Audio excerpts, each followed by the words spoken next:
Hi, my name is Glendon Cameron, the author of The Hustler Mindset, Pimping Your Mind for Success. I was thinking about telling you about the book, but I think a more interesting take would be telling you how I came to understand the principles of the book and what they did for me. Long time ago, late 90s, I was a scrub. I don't know if you've ever heard that song, Scrubs by TLC. That was me. No car, living in a bad neighborhood, living in not the best of housing, just really going through a lot of bad things. And I was a little pissed off. I was a little upset. And I was also very resentful of people that were successful. And I used to have this mindset that they knew someone or someone hooked them up or they were lucky. And essentially, I marginalized the success of anyone that was doing better than me because I was in possession of something that was a cancer. It was the wrong mindset.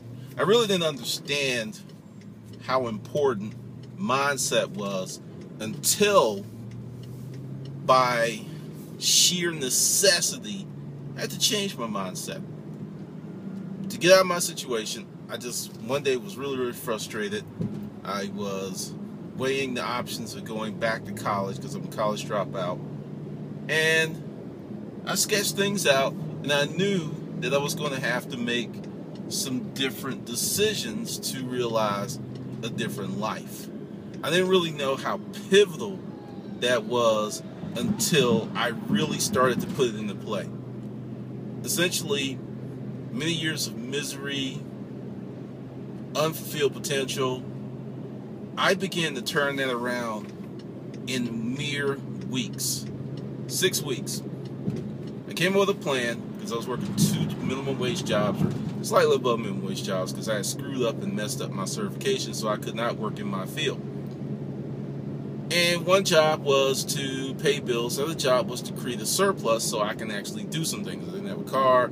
I needed to amp up. Well, one night, after my head was clear, and I wasn't blaming people, because the thing is, I was so busy that my mindset shifted, and I was unaware of it, because I wasn't dwelling on what I didn't have. I was really focused with a new intensity on what I wanted, and that was pretty much the total sum of my focus. So within 6 weeks, I went from living in a crazy situation, a boarding house. That's a place where many folks who don't know each other live. Now, I think that's the concept of Big Brother, except there was no grand prize for me. Some extremely interesting experiences. So within 6 weeks, I went from that situation, working 2 minimum wage jobs, to getting a job to pay me 50 G's a year, living in a lovely house. All this went about in around 6 weeks, from inception to the big change. And I thought about it and I pondered it, but I really didn't grasp what had happened until many years later. Because I had totally, for a period of time, completely reversed my mindset. And the byproducts of that reversal of mindset, that transition, was a completely different life. I went from literally hanging out with crackheads, drug dealers, and just for the record, all drug dealers do not make a lot of money. A lot of them make less than minimum wage. And that was something that I knew beforehand, before the book Freakonomics came out, and they discussed that very deal. They really don't make a lot of money. I knew some of these guys. And like me, they were in possession of the wrong mindset, because if they knew better, they would do better, but they didn't. And I was sitting in this living room. I went from this room. I was living in a room. Understand how a boarding house works. And I'm going to this 2,500 square foot house that I have all by myself. I mean, 3 bedrooms, 2 baths, and it was an older house, pocket doors, crown mold, all of this. And it was only costing me like $1,000 a month, with utilities included. So essentially, it was a really big move from my scrubby lifestyle. And that really set the tone for the rest of my life, because just going through that process really harnessing my mental environment, because I did it more so out of desperation, sheer desperation, because I had to do something different than a true plan. And as I grew and I read books, and also around this time I came across a book, The Power of Your Subconscious Mind by Dr. Joseph E. Murray. You can get it really economically on Amazon. And Earl Nightingale's Lead to Feel. I had these, but I was just kind of casually listening. I really didn't embody it. I didn't really take ownership of the information. And even with just casually touching upon it, like I said, 6 weeks. 6 months later, I had a new car, and then I went through a period where, 2 years, I changed jobs 3 times. I didn't have to go looking for jobs. People came and found me, to ultimately starting my own company, and I haven't had a job since. And that's well over a decade and a half ago.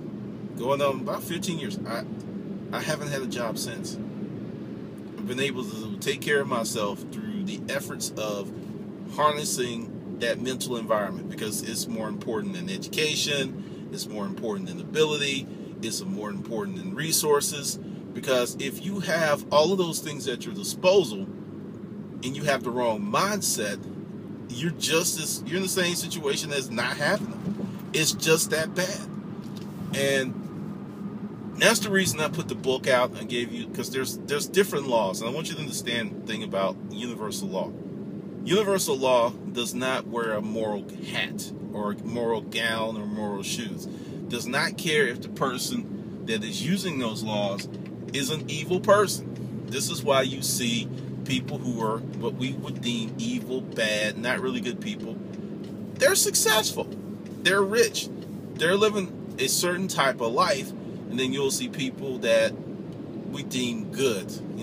They're very charitable. They help their friends and family, and they don't have a pot to piss in or a window to throw it out of, because they focused on being a good person and helping people, but they never really focused on success. Once again, understand, the laws do not care if you're a good or bad person. They don't care. All they care about is if you have the knowledge and the keys to access those laws and to use them. That's it. That's all that they care about. And once you learn that what you think about, what you dwell upon, what you plan and plot on, it can happen if you believe and take action. It's just not enough just to believe. I know there's the secret going on, but I believe in the law of action. Action is supreme. It will move mountains. So many things will come from the law of action. And the thing is, a lot of people really aren't thinking about these things. So essentially, the Hustler Mindset, Pimping Your Mind for Success audiobook is 4.5 hours of information to help you harness that mental environment, because that's the first thing that you've got to conquer.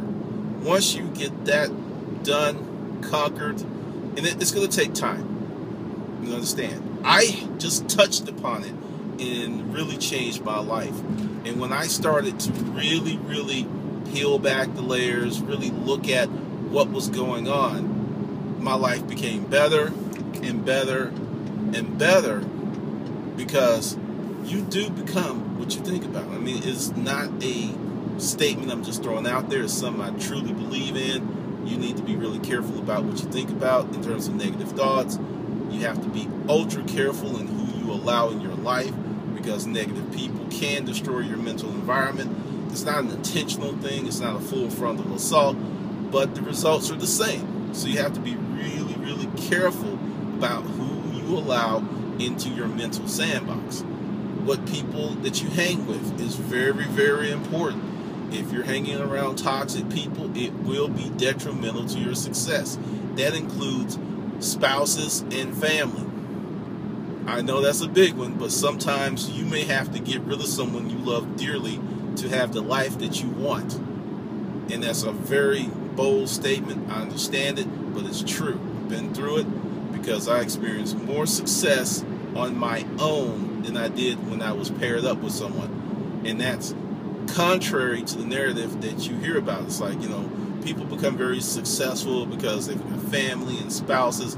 That's not true in every case. I think For some people, they have that wonderful support system, that wonderful spouse. Case in point, Denzel Washington's wife, she pushed him into acting when he didn't have the courage. Now, that's some incredible support. So I'm not going to denigrate and say that anyone that has a spouse isn't receiving that support. I'm just saying it is not always the case that if you have a spouse, family, that they're going to help you succeed. And many times they will be your Benedict Arnold, more so than any stranger that you can ever encounter. So that's the little overview to give you an idea what the book's about, how it helped me, because anything that I write about or I tell you about, it has helped me.